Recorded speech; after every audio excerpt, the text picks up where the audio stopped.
Então você vai observar que o pecado ele vai exatamente obscurecer essa compreensão do homem, né? Nessa busca, essa necessidade, essa procura por se conectar com Deus. O pecado ele obscurece a visão do homem, o homem não consegue ver bem.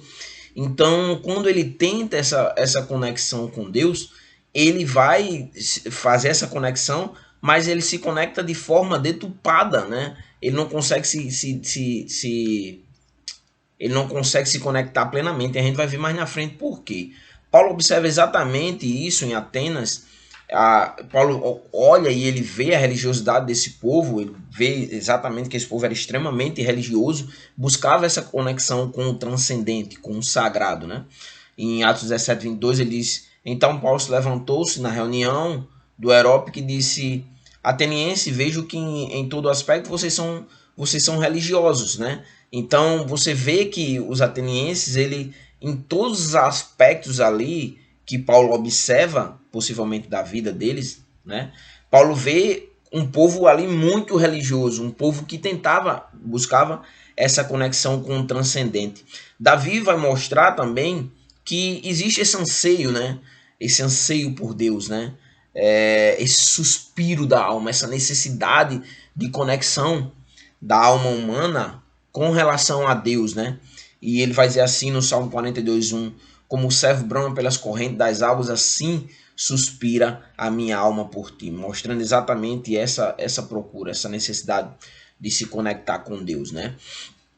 Mas aí, ainda nessa busca do sagrado, a partir desse fenômeno religioso, da busca do fenômeno religioso, da busca do sagrado, você vai encontrar deuses Deus e deuses, e como também Deus nenhum, e a forma do homem se conectar com o sagrado sem deuses, ou com Deus, ou deuses no plural, no caso, politeísmo, né?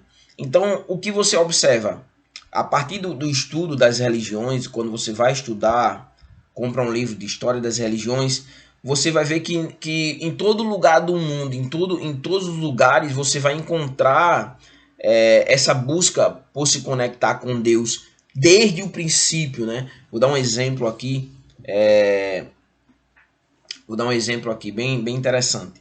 Por exemplo, o homem, o homem primitivo, né? O mundo antigo, o homem primitivo, as pessoas, como elas faziam essa conexão com o transcendente.